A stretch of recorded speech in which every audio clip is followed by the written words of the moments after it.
Olá, sejam bem-vindos de volta. Hoje a gente continua a nossa jornada por essa saga que, nossa, encantou o mundo todo, né? A gente vai entrar de cabeça nos corredores daquela escola mágica, sabe? Onde as escadas têm vida própria e até os professores são fantasmas.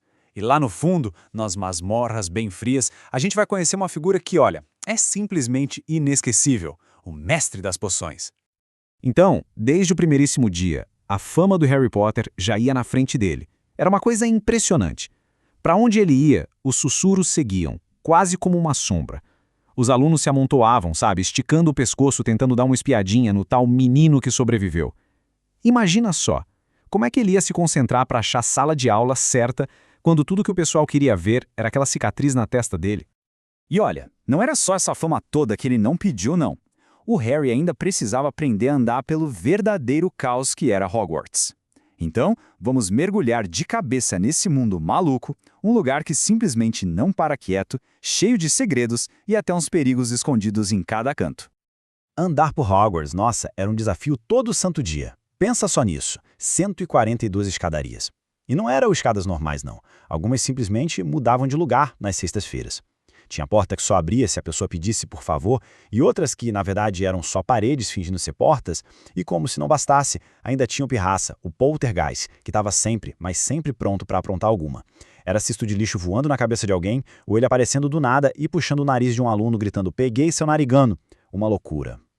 E se alguém por um acaso achava que o pirraça era o pior dos problemas, é porque ainda não tinha cruzado com o zelador Argo Filch. Ele e a gata dele, a Madame Norra, que parecia mais um esqueleto de tão magra, eram praticamente os espiões do castelo. A gata ficava patrulhando os corredores quietinha e era só alguém dar um passo em falso que, do nada, o Filch aparecia, já sem fôlego, porque ele conhecia todas as passagens secretas melhor do que todo mundo ali. As aulas eram uma história à parte. Tinha de tudo.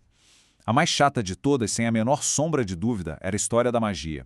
O professor, o Beans, era um fantasma. A história é que ele morreu sentado na frente da lareira da sala dos professores e no dia seguinte simplesmente levantou para dar aula, deixando o corpo para trás. Já pensou? Agora, no extremo oposto, tinha a professora McGonagall. Ela era super intimidadora, mas uau, que bruxa. Logo na primeira aula, ela olhou para a mesa dela, transformou num porco e depois transformou de volta em mesa. Todo mundo ficou de queixo caído, querendo ver o que mais ela podia fazer. Aí tinha também o professor Flitwick, de feitiços, um bruxinho tão pequeno que ele precisava subir numa pilha de livros para conseguir enxergar a turma por cima da mesa. E quando ele leu o nome do Harry na chamada, ele deu um gritinho tão animado que desequilibrou e sumiu atrás dos livros. E claro, como esquecer da aula misteriosa de defesa contra as artes das trevas com o professor Quirrell. A sala dele tinha um cheiro forte de alho e a fofoca que corria no castelo era que o turbante dele estava cheio de alho para espantar um vampiro que ele encontrou numa viagem. Vai saber, né? No meio dessa confusão toda de aulas e corredores, numa manhã chegou o correio. E o correio em Hogwarts é um espetáculo, né? Centenas de corujas voando pelo salão principal, e a coruja do Harry, a Edwiges, deixou cair um bilhetinho bem no prato dele. Era do Hagrid convidando ele para tomar um chá. Finalmente, algo para ele esperar com um pouco de alegria.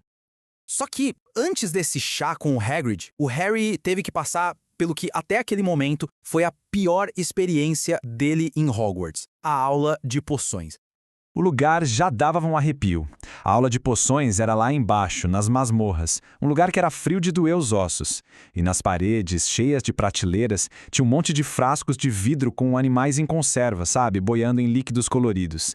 Era uma visão, assim, bem sinistra. E então o professor Snape começou a fazer a chamada. Quando ele chegou no nome Harry Potter, ele fez uma pausa. E com aquela voz baixinha, sabe, uma voz suave, mas perigosa, ele disse: "Ah, sim, Harry Potter, a nossa nova celebridade." Lá no fundo, o Draco Malfoy e os amigos dele deram umas risadinhas, e os olhos do Snape eram negros, que nem os do Hagrid, mas não tinham nada de caloroso. Eram frios, vazios, pareciam dois túneis escuros. E aí veio o discurso de abertura dele. Ele falava quase sussurrando, mas naquelas masmorras silenciosas, cada palavra parecia um trovão. Ele prometeu que podia ensinar a engarrafar a fama, a cozinhar a glória e até a zumbificar a morte. Isso, claro, se não fossem o bando de cabeças otas que geralmente mandavam para ele ensinar. O desprezo na voz dele era uma coisa que dava para sentir na pele. De repente, aqueles olhos frios se fixaram no Harry. "Potter, o que eu obteria se adicionasse raiz de asfódolo em pó a uma infusão de losna? Harry travou. Do lado dele, a mão da Hermione Granger voou para o alto, mas o Snape simplesmente ignorou. E aqui tem um detalhe fascinante, sabe? Na linguagem vitoriana das flores, asfódolo é um tipo de lírio que significa meus arrependimentos te seguirão até o túmulo, e losna significa ausência e amargura. Então a pergunta era, na verdade, uma mensagem secreta. Eu lamento amargamente a morte de Lilian. Incrível, né? Mas a humilhação não parou por aí. Vamos tentar de novo, Potter. Onde você procuraria se eu mandasse você me encontrar um bezoar? A mão da Hermione já estava tremendo no ar de tão desesperada que ela estava para responder. E o Harry só conseguia pensar, eu não sei, enquanto tentava com todas as forças ignorar o Malfoy e os amigos dele, que já estavam se dobrando de tanto rir. Na terceira pergunta, Hermione ficou de pé, esticando o braço mais alto que conseguia, quase encostando no teto da masmorra. E aí o Harry, num pequeno ato de coragem, de desafio mesmo, respondeu baixinho: eu não sei, mas acho que a Hermione sabe. Por que o senhor não pergunta para ela? Nossa, pela petulância do Harry, como o Snape fez questão de chamar, ele tirou o primeiro ponto da Grifinória. Ali naquele momento, ficou claro para todo mundo. O Snape não só não gostava do Harry, ele odiava o Harry. E a coisa só piorou, claro. Enquanto a turma toda tentava fazer uma poção bem simples para curar furúnculos, de repente uma nuvem de fumaça verde ácida tomou conta da sala. O Neville, de algum jeito que ninguém entendeu, conseguiu derreter o caldeirão dele, a poção vazou pelo chão e, coitado, o menino ficou todo coberto de furúnculos vermelhos que pareciam bem doloridos. E aí, gente? Veio o pico da injustiça. O Snape, com um simples aceno de varinha, limpou toda a bagunça e mandou o Neville para a enfermaria. Daí ele se virou direto para o Harry e culpou ele pelo acidente do Neville. E tirou mais um ponto da Grifinória. Foi tão, mas tão injusto que o Harry quase não conseguiu ficar quieto. Bom, depois dessa aula terrível, o Harry e o Rony praticamente fugiram das masmorras para visitar o Hagrid. E a mudança de ambiente, nossa, não podia ser mais diferente. A cabana do Hagrid era o lugar perfeito para se esconder. Era um cômodo só, todo de madeira, bem quentinho por causa da lareira que estava sempre acesa. Tinha presuntos e fazões pendurados no teto e lá num canto, dormindo, estava o Canino, um cachorro gigante de caçar javalis que, para surpresa do Rony, era a coisa mais dócil do mundo. O Harry e o Ron adoraram descobrir que o Hagrid também não ia com a cara do Filch e da gata dele. Foi uma conexão imediata. Eles contaram tudo sobre as aulas, sobre o Snape, enquanto tentavam comer uns bolinhos que o Hagrid fez, que eram duros que nem pedra e quase quebravam os dentes deles. Aí, quando o Harry falou da aula do Snape, o Hagrid tentou acalmar ele, dizendo que o Snape não gostava de quase nenhum aluno. Mas o Harry insistiu: não, Hagrid, parece que ele me odeia de verdade. E o Hagrid respondeu: bobagem! Só que ele não conseguiu olhar nos olhos do Harry quando disse isso.